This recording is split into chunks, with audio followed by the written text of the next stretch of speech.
Assalamualaikum warahmatullahi wabarakatuh. Sahabat sekalian, sayangnya kita kepada kedua ibu bapa kita, semestinya kita mahu jadi anak yang baik, soleh-solehah buat mereka. Sehingga kan jika ada hutang daripada kedua ibu bapa kita yang belum mereka lunaskan, kita sebagai anak wajib melunaskannya, apatah lagi hutang dengan Allah.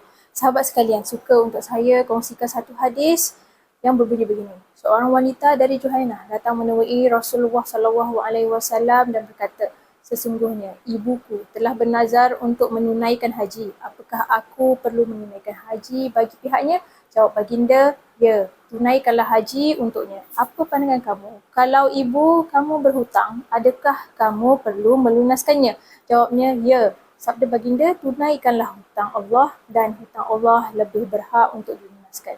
Hadis riwayat Al-Bukhari, Ahmad dan An-Nasai. Baik sahabat sekalian, jelas di sini penting untuk seorang anak atau pewaris melaksanakan badal haji, umrah untuk orang tuanya. Kerana ia melibatkan hutang seorang hamba dengan Allah. Suka untuk saya jelaskan sedikit apa syarat yang mewajibkan seseorang itu perlu menunaikan haji atau umrah. Yang pertama, Islam. Yang kedua, merdeka. Yang ketiga, mukallaf. Yang keempat, berkemampuan dari segi wang ringgit dan juga kesihatan.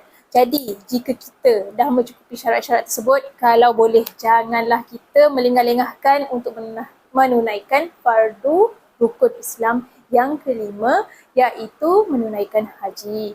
Tapi, apa nak buat kalau keadaan kesihatan tidak mengizinkan ataupun telah meninggal dunia, sedangkan waktu hidupnya dia memenuhi syarat untuk pergi haji ataupun umrah, warisnya haruslah melaksanakan badal haji ataupun umrah untuknya.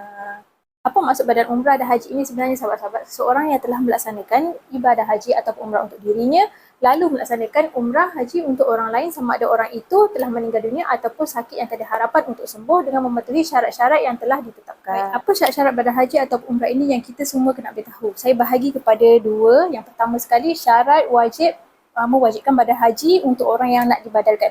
Badal haji hanya akan dilaksanakan bagi pihak mereka yang disahkan tidak mampu melaksanakan ibadah haji menurut syarak. Contoh ketidakmampuan adalah seperti berikut.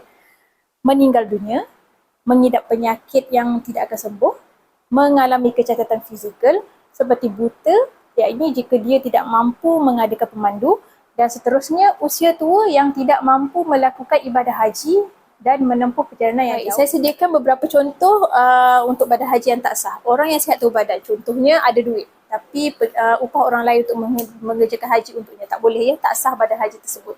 Yang seterusnya tak sah untuk orang yang fakir miskin kerana ketiadaan wang. Ia hanya untuk orang yang lumpuh ataupun sakit ataupun tak berdaya dan tak sembuh daripada penyakitnya. Sebagai contoh, waktu hidupnya dia miskin, tiada kemampuan dari segi wang untuk pergi haji ataupun umrah. Lepas dia meninggal, anaknya dilimpahkan rezeki dan berniat untuk melakukan badal haji ataupun umrah untuk ibu atau bapanya yang telah meninggal dunia, maka itu adalah diharuskan. Yang ketiga, contoh yang ketiga adalah bila mati seseorang itu dan dia memiliki wang, maka selayaknya dia dihajikan dengan diupah kepada orang lain dengan menggunakan wangnya, sama ada dia berwasiat dengannya ataupun tidak selepas ditolak segala hutang si mati. Kalau perbelanjaannya tak mencukupi untuk upah haji, baki wang tersebut seeloknya diwakafkan. Okey, baik. Yang seterusnya adalah syarat bagi pelaksana badal haji. Okey, yang pertama, tidak harus seseorang itu melakukan badal haji kepada orang lain kecuali dia telah melakukan haji untuk dirinya sendiri. Okay, syarat yang kedua adalah berniat ihram dimikut orang yang hendak dihajikan ataupun diumrahkan. Contohnya orang yang nak dibadalkan adalah berasal daripada Malaysia. Kalau penerbangan terus ke Mekah, tempat bermikot adalah di Kuala Manazil. Tapi kalau dari Madinah, tempat bermikot adalah di Bir Ali ataupun Zulhulaifah. Jika atas sebab-sebab tidak dapat dielakkan, tak berniat dimikot di tempat orang yang diumrahkan ataupun dihajikan, tidak berdosa, tetapi dikenakan dam seekor kambing. Okey, yang ketiga, niat ihram haji umrah untuk satu orang sahaja. Okey, macam mana niatnya?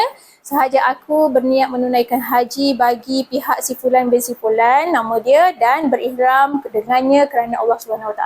Baik, yang keempat, boleh bagi wanita ambil badal haji untuk lelaki dan sebaliknya. Dan yang kelima, sebaiknya badal haji dilaksanakan oleh anaknya ataupun kerabatnya dan saudara mara yang terdekat dengannya. Jika dilakukan oleh orang lain, maka hukumnya adalah harus. Yang keenam, tak boleh seseorang yang diwakilkan itu mewakilkan pula kepada orang lain kecuali dengan syarat ia telah memberi amanah tersebut dan dia bersetuju dengan tindakan itu.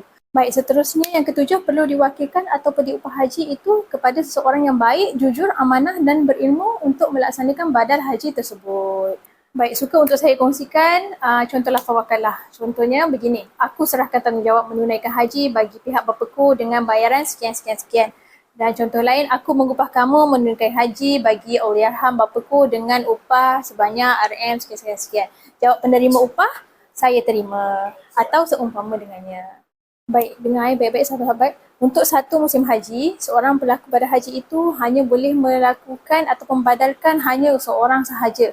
Dia lain dengan umrah. Umrah sekali kita pergi tu kita boleh tunaikan banyak kali, tapi musim hajinya hanya sekali sahaja. So sekali sahaja dia perlu badalkan untuk orang yang belum dibadalkan.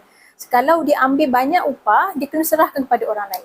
Okey, sahabat-sahabat sekalian, tahu tak pahala badal haji ni sebenarnya sangat besar. Daripada Ibnu Abbas radhiyallahu anhu berkata, sesiapa yang mengerjakan haji bagi pihak orang yang telah meninggal dunia ditulis bagi orang yang telah meninggal dunia itu satu haji, dan orang yang mengerjakan haji tersebut mendapat 7 haji. Dalam satu riwayat lain, dan bagi orang yang mengerjakan haji tersebut akan terselamat daripada api neraka. Hadis riwayat oleh Abu Zar. Baik, kesimpulannya, hukum menunaikan badal haji ataupun umrah kepada mereka yang telah meninggal dunia mahu punya sakit kronik atau tiada harapan untuk sembuh adalah diharuskan. Namun, jika waris tidak mempunyai wang yang mencukupi untuk menunaikannya, tidaklah ia menjadi satu dosa buat semati. Memadailah menggunakan baki peninggalan harta tersebut untuk wakaf. Buat waris yang mampu, walaupun ibu bapa kita dulunya tidak termasuk dalam golongan wajib tunaikan haji waktu hidupnya, tunaikanlah badal haji ataupun umrah untuk mereka. Kerana itu ibarat hadiah dan ganjaran pahalanya amatlah besar dari Allah Subhanahu Wa Taala. Akhir kalam, moga Allah menerima segala amalan dari kita semua dan ampunkan segala dosa-dosa kita yang telah lalu dan masukkan kita ke dalam syurga Allah tanpa hisab. Seandainya ada sebarang komen tentang isi yang telah saya sampaikan untuk tugasan kedua ini tentang tajuk badal haji ataupun umrah, bolehlah komen di bawah ataupun email ke nurfanhain.rasid@gmail.com. Aku qauli hadza wa astaghfirullahi wa lakum. Assalamualaikum warahmatullahi wabarakatuh. Sekian, terima kasih.